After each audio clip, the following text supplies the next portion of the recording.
Hi, it's Lisa again, Secondhand Crafter, back with another completed journal to walk through with you. I mentioned yesterday, excuse me, that I was going to walk through this one with you.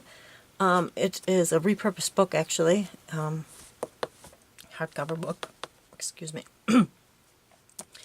And I put this image on the front. I just sewed it onto muslin and put it on front with these words that came out of one of the Hot Buy paper pads. I had a bunch of word elements, and I just keep them in an envelope and use them every now and then. A spine is I don't think I measured the spine. It is 1.5 inches, and I just put the muslin and some decorative trim that I got at Hobby Lobby. My throat's not going to be a problem. I also put Tim Holtz book corners on all 4 corners. I left the back plain with 2 eyelets and some seam binding. Hitch fastener there, Tim Holtz. And let's just get right into this real quick. I think my battery's about to die. Hope we get through it. Alright, so anyway, craft text for the spine as usual. I did put the muslin and cheesecloth inside the spine. It is coffee stained, as I mentioned yesterday. Heavily coffee stained, I might add. It is also stenciled, and you can actually see the images from the doilies I used when I was baking them. I do bake them and I do iron them, just in case anyone wants to know. I just can use them quicker, I think. A lot of people put books on theirs or just wait till they, are not so wrinkly, but I always am behind and need to get going, so it doesn't take me long to iron them, as long as it does to dye them at least. So that's, I do that. I know people just shake their heads when they hear that, but anyway. Pocket, vintage curtain I took apart and just cut a piece off and made a pocket there on some vintage old book. It's French book paper with one of my flowers. Stenciling, like I said. A little bit of stamping. Just put some tabs up on top. Pocket. Part of that vintage curtain envelope that I coffee stained. It just has stationery list inside that matches. Another little envelope I made that just has a couple little flower images on it. Like I said, just a couple tabs on top. One is Sue Wilson's houses. They are tuck spots.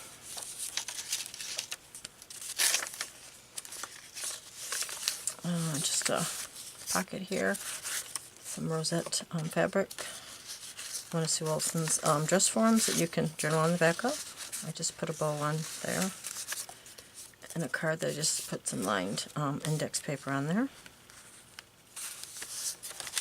Some music paper, another pocket, tag I made with a little pocket, a tiny tag inside.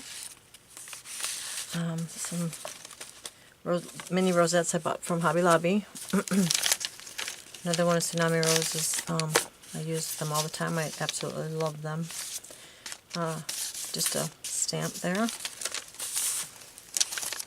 Another Sue Wilson dress form. Another tag. Crocheted cotton pocket with a little bulb pin and a leaf charm on that. One of the envelopes, beautiful envelopes, just has a little card you can write on, either leave it whole or fold it.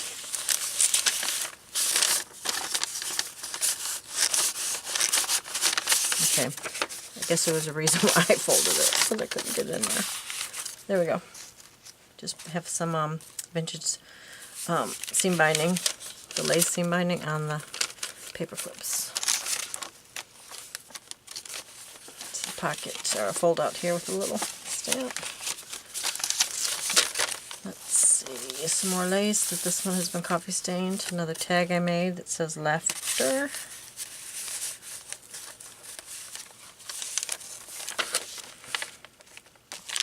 Other side of the envelope with another tag. Another stamp. Another pocket with just some Melinda fold out. Be your own kind of beautiful, it says inside. Just some vintage ledger I copy stained.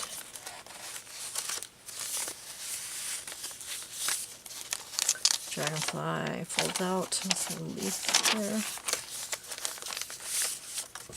Vintage postcard. Better hurry up because my camera's beeping at me. Belly band. Believe in the good. It just places to journal there. And the first signature, second signature. See the camera, just places to journal.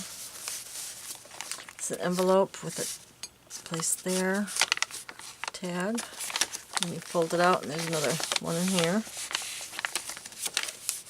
And then a tuck spot on the other side.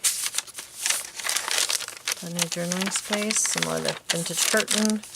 Another envelope that has something to journal on inside. And a place behind it. Another belly band with 2 more tags.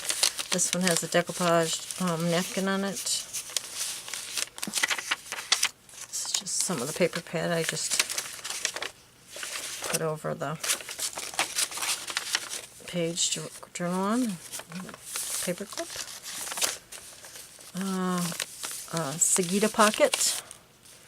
Another tag inside. And behind there, that's one of my mom's crocheted flowers. I mentioned before she does all my flowers for me. Just some stenciling. Another fabric pocket with vintage fabric. Another homemade tag that says become your best you. What does that say? Another envelope on the same as the other one. I'll fold out here. This is a Rita Donnelly flip out. A couple more tags. Places to journal. This is a piece of a vintage doily I sewed on there. A couple more. This is another decoupaged napkin and a block printed card you can write on. And that's the end. And the back it says, you know, other side of the craft text and just something to bridge the two there. Corners, Tim Holtz corners, and simple seam binding closure. That's that one. So that's all I have for you this time. The camera might cut out, but I'm going to just show you real quick what I'm working on. I've never tried one of these, but I decided to after I just did a custom journal for someone, and she asked me if I did them, and I said no, but I do bags. So I'm dabbling in doing a soft cover. It's all soft. There's nothing, you know, soft covered everywhere. This is kind of the cover I've come up with. The actual pages were going to be the muslin with paper inside, so that would be front and back of, you know, I'll have 3 of these inside. And there'll be doilies and such for pockets and tags. And the actual other journaling spaces would be in between the piece that goes on here, because it's another doily, a large doily that fits, a rectangular one that fits on here, and I sew it onto the top and bottom, and it will have a pocket on either side. And that's where I'll put like the miniature books to write in and have paper there for you to journal. So that's what I'm working on. And that will be the next one probably. I will show you if I don't get discouraged. I do have another hardcover one I am working on. So one of the two will be the next one I walk through with you. Until then, have a great week. Thank you.